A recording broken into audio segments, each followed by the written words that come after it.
Όταν αγοράσετε ένα αλυσοπρίωνο, είναι σημαντικό να μάθετε πώς λειτουργεί. Αφού δείτε την ταινία, διαφάστε προσεκτικά τις οδηγίες χρήσης.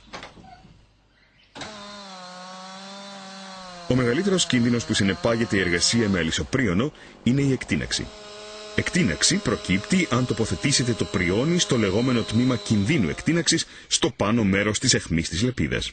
Τότε η λεπίδα θα προχωρήσει προς τα πάνω και η δύναμη της περιστρεφόμενης αλυσίδας θα κάνει ολόκληρο το πριόνι να πεταχτεί προς τα πίσω.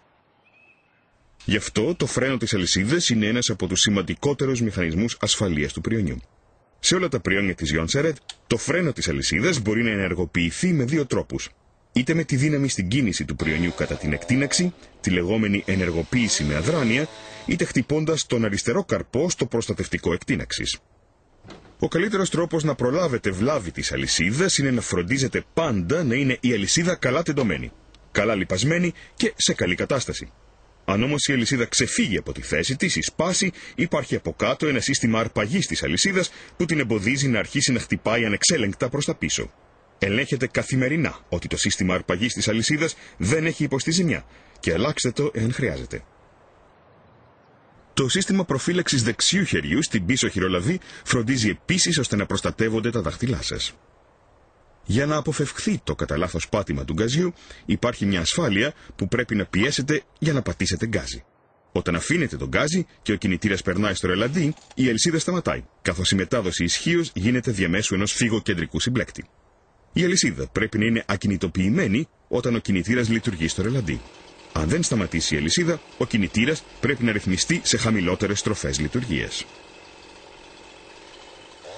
Το κουμπί διακοπής λειτουργίας είναι άλλο ένα χαρακτηριστικό ασφαλείας, καθώς πρέπει να μπορείτε να σταματάτε τον κινητήρα γρήγορα.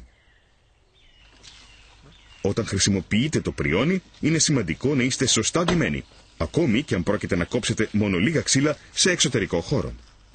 Στα πόδια πρέπει πάντα να φοράτε παντελόνι με προστασία από πριόνι.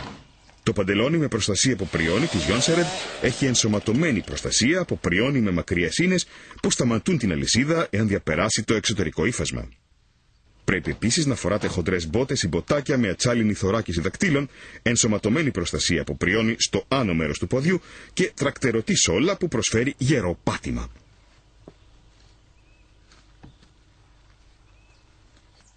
Πρέπει επίσης να φοράτε ένα μακριμάνικο πουκάμισο ή τζάκετ ή δυνατόν με επένδυση προστασίας. Ένα ζευγάρι γάντια εργασίας προστατεύουν τα χέρια σας, ιδιαίτερα όταν πρόκειται να τεντώσετε την αλυσίδα. Χρησιμοποιείτε πάντα εγκεκριμένο προστατευτικό κράνος με μάσκα και προστατευτικά ακοής. Ο ατομικός προστατευτικός εξοπλισμός δεν εξαλείφει τον κίνδυνο τραυματισμού, αλλά μειώνει την έκταση του τραύματος σε περίπτωση ατυχήματος. Πρέπει να έχετε πάντα μαζί σας ένα μικρό κουτί πρώτων βοηθειών. Φυλάξτε το σε ευπρόσιτο σημείο, για παράδειγμα στην τσέπη του στήθους ή στη ζώνη υλοτόμησης.